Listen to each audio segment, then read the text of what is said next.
Hello everyone. आप सभी जानते हैं कि इस दुनिया में दो तरह की चीज़ें होती है, एक लिविंग और दूसरा नॉन लिविंग। हमारे आसपास भी ऐसी कई चीज़ें हैं जो लिविंग और नॉन लिविंग दोनों प्रकार की हैं। इनमें से बहुत सारी चीज़ों को हम छूकर या देखकर बता सकते हैं कि यह लिविंग है या नॉन लिविंग, परंतु नेचर में ऐसी भी बहुत सारी चीज़ें हैं जिन्हें हम देखकर, छूकर या महसूस कर भी नहीं बता सकते कि वह लिविंग है या नॉन लिविंग। जैसे चाहे वह समुद्र में उपस्थित रेड एल्गी या कार्प हो या हमारे आसपास के ग्राउंड में उपस्थित ग्रास हो। इसीलिए वैज्ञानिकों ने लिविंग्स को डिफाइन करने के लिए कुछ बातें तय की हैं जो केवल और केवल जीवित में ही होती हैं, जिसे हम डिफाइनिंग प्रॉपर्टीज ऑफ लिविंग्स कहते हैं। इनसे हम पता लगा सकते हैं कि कौन सी लिविंग है और कौन सी नॉन लिविंग है।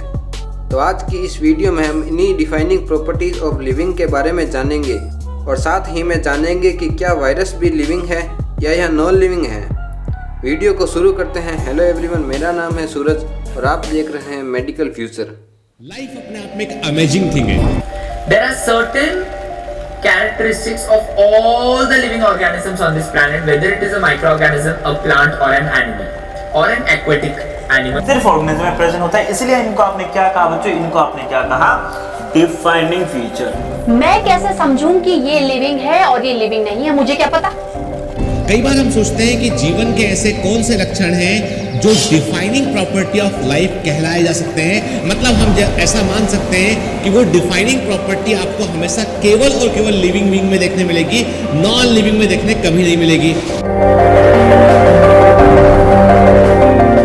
अगर मैं आपको पूछूं कि लिविंग में कौन सी खूबियां होनी चाहिए जो लिविंग को नॉन लिविंग से डिफरेंट बनाती है, तो आपका जवाब होगा कि रिप्रोडक्शन, जो लिविंग बीइंग में होता है और नॉन लिविंग में नहीं होता। इसलिए यह लिविंग की एक डिफाइनिंग प्रॉपर्टी है। तो आप गलत हैं, क्योंकि रिप्रोडक्शन बहुत से लिविंग्स में भी नहीं होता। जैसे इसमें कुछ एग्जाम्पल की बात करें तो म्यूल्स यानी खच्चर हो सकते हैं जिनमें हमें रिप्रोडक्शन नहीं देखने को मिलता, फिर भी वह लिविंग हैं। इसके साथ वर्कर बी में भी रिप्रोडक्शन नहीं देखने को मिलता, परंतु फिर भी वह लिविंग हैं। और कई सारे ह्यूमंस कपल भी ऐसे होते हैं जो रिप्रोड्यूस नहीं कर पाते, परंतु वह लिविंग हैं। तो इससे यह पता चलता है कि रिप्रोडक्शन केवल लिविंग की एक कैरेक्टरिस्टिक है, परंतु यह लिविंग की कोई डिफाइनिंग प्रॉपर्टी नहीं है।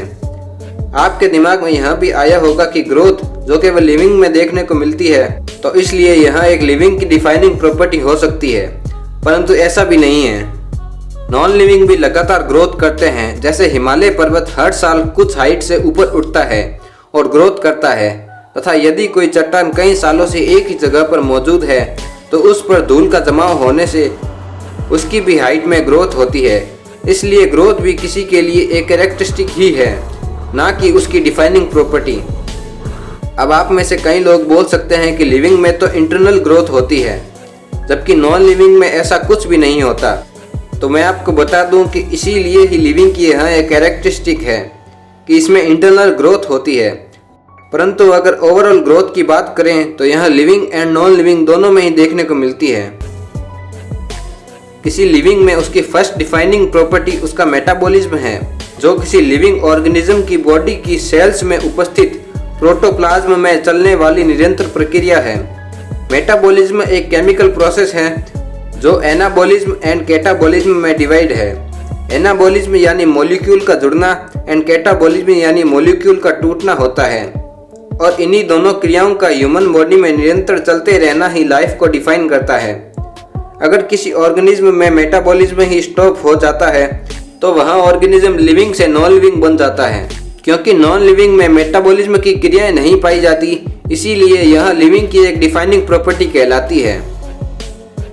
किसी लिविंग ऑर्गेनिज्म के शरीर की कोशिकाओं में लिक्विड मटेरियल भरा रहता है, जिसे हम प्रोटोप्लाज्म कहते हैं। सेल के प्रोटोप्लाज्म में लाइफ को मेंटेन करने के लिए कई चीजें ऑर्गेनाइज रहती है, जिसे हम सेल्यूलर ऑर्गेनाइजेशन कहते हैं, और यही लिविंग की दूसरी डिफाइनिंग प्रॉपर्टी भी है। यदि कोई ऑर्गेनिज्म सेल के समान मिनिमम स्ट्रक्चर रखता हो, उसमें प्रोटोप्लाज्म उपस्थित हो और उसमें मेटाबॉलिक रिएक्शन चल रही हो, तो हम कह सकते हैं कि वह ऑर्गेनिज्म एक लिविंग ऑर्गेनिज्म है। परंतु नॉन लिविंग ऑर्गेनिज्म में सेल्यूलर ऑर्गेनाइजेशन नहीं देखने को मिलता, इसीलिए सेल्यूलर ऑर्गेनाइजेशन भी एक लिविंग की डिफाइनिंग प्रॉपर्टी में आता है। अब आइए बात करते हैं तीसरी और लिविंग बीइंग की अंतिम डिफाइनिंग प्रॉपर्टी के बारे में।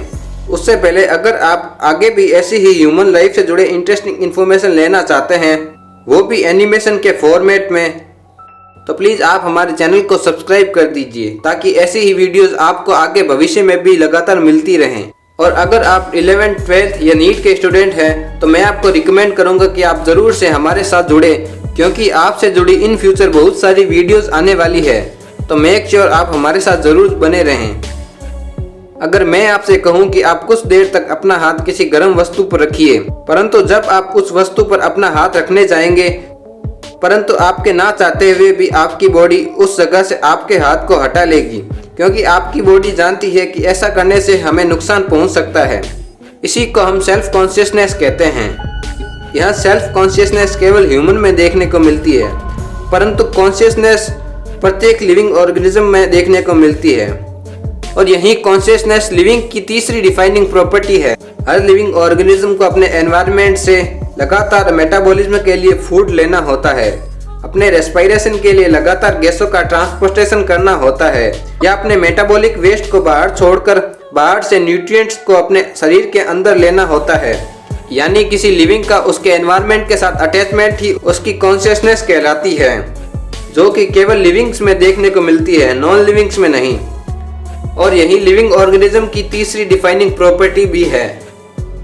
इन्हीं 3 डिफाइनिंग प्रॉपर्टीज से हम लिविंग्स और नॉन लिविंग्स के बीच अंतर पता लगा सकते हैं। परंतु इसी बीच एंट्री होती है वायरसेस की। वायरस लिविंग्स और नॉन लिविंग्स के बीच बहुत बड़ा अपवाद है, क्योंकि जब यह बाहर एनवायरनमेंट में होते हैं तब यह नॉन लिविंग की तरह व्यवहार करते हैं। इनमें कोई मेटाबॉलिक रिएक्शन नहीं चल रही होती तथा कोई कॉन्शियसनेस नहीं होती, परंतु जैसे ही यह किसी लिविंग होस्ट में एंटर करते हैं तो यह लिविंग की तरह व्यवहार करते हैं एंड अपना मल्टीप्लिकेशन करना शुरू कर देते हैं। इसीलिए वायरसेस लिविंग्स और नॉन लिविंग्स दोनों की तरह व्यवहार कर सकते हैं। अगर अब आपसे कोई पूछे कि वायरस लिविंग है या नॉन लिविंग, तो मैं आशा करता हूं कि आप इसका जवाब आसानी से दे सकते हैं। चलिए आज की इस वीडियो के लिए इतना ही। वीडियो पसंद आया तो इसको प्लीज़ लाइक कर देना और आगे भी ऐसी ही वीडियोस देखने के लिए हमारे चैनल को सब्सक्राइब कर देना। धन्यवाद।